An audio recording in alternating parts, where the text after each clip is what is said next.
What is going on, people? Coming to you from my closet because it's the only thing resembling a studio that I can have right now. Uh, and just honest, professionals use studios. Am I a professional? Hell no. Absolutely not. This video's off to a great start. I just want to do like a casual conversation. I just have like a few notes here instead of my usual script. Uh, well, by script I mean a detailed outline, but semantics. Yeah, I want to talk about these two games I played this year. These two visual novels, Arcade Spirits and Arcade Spirits: The New Challengers, because they, particularly the second game, taught me some things about life and who would I be if I didn't impart my wisdom. If I'm looking at the center of the screen, I'm looking at the timer because I tried recording this already and it did not work. So this is take two. It takes two to make a thing go right, you know what I mean? Now I'm getting copyrighted.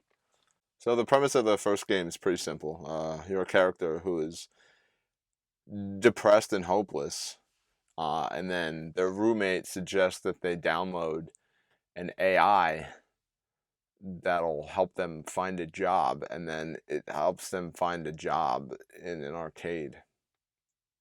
Yeah, that can't have any consequences that'll be explored in the second game in greater detail at all. Why would you assume something so stupid? So it has a fun story, memorable, likable characters, some voice acting, a fair amount of voice acting. It's the audio mix is kind of weird. Uh, I'm not gonna like review these games in detail, but yeah, I romanced a woman named Naomi who is passionate about arcade machines. Like she treats them the way people that build models treat those. Like she admires like the architecture and stuff, as well as the nostalgia connection, which I shared. I used to love going to the arcade as a kid, playing Gauntlet, Tekken Tag, the Simpsons game, a lot of other stuff.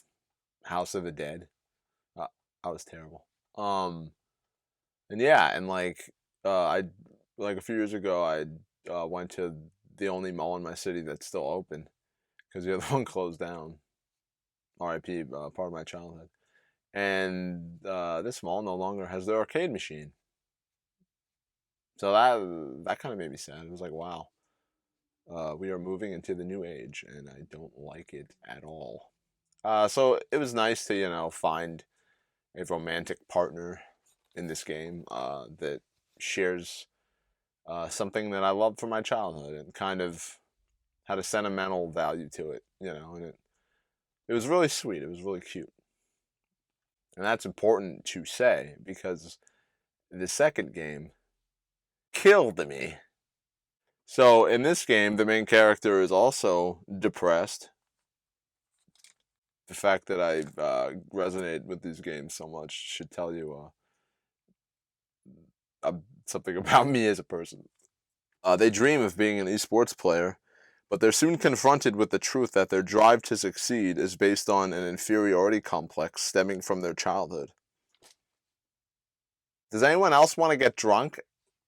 So, like, the main character asks the AI, "Hey, why'd you lead me here instead of to a more prominent esports team?" And then the AI is like, "Yeah, so after analyzing your psychological profile and stuff, I learned that you have this need to win.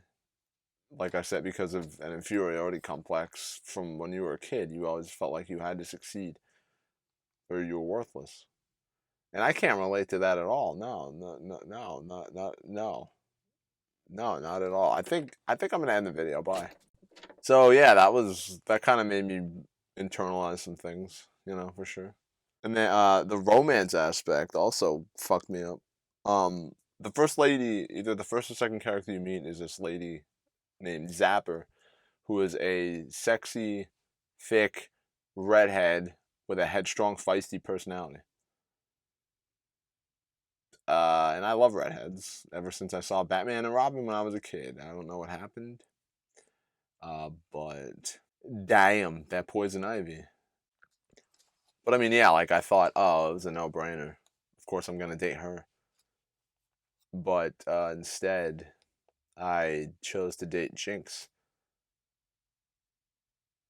the sexy, cynical, snarky goth woman with a disability. And that's significant because I'm kind of a selfish person. I've come to a place where I can admit that. And so I always thought that, like, yeah, because being in a relationship's hard enough because you have to make like sacrifices, just like mundane things usually. But I always thought, oh well, I would never be able to be with somebody who had like a disability or something because that's just extra hard, and that's not something I feel like I'd be able to endure. And then I did just that in a video game, so I don't know. Maybe I'm not as bad of a person as I like to think I am. Yeah, there's the sequence where you go on a date with her if you choose to date her, and like you go to this bar, restaurant, or like a club, and then you like ask her to dance, and then like her legs don't work that well. It's a spinal thing. And then so like she's like leaning on you, and at first it's nice, and then she's like, I can't feel my legs, and it's like, oh crap, okay, let's go sit down. So then she's like starts having pain, and then you go back to the amusement park that they've been staying at. The whole team, they go on like a trip for a tournament, and then they decide to stop at this penguin themed amusement park, which made me happy because I love penguins. So that was delightful. Thank you, developers. And you can't find the medication. So then she's just in pain, and then like she like has this like moment where she like kind of breaks down, and she's like, I just wanted to have a nice day, with somebody that I care about, but my disability just has to creep in again and ruin everything. And somebody who like struggles with like health stuff, yeah, it sucks.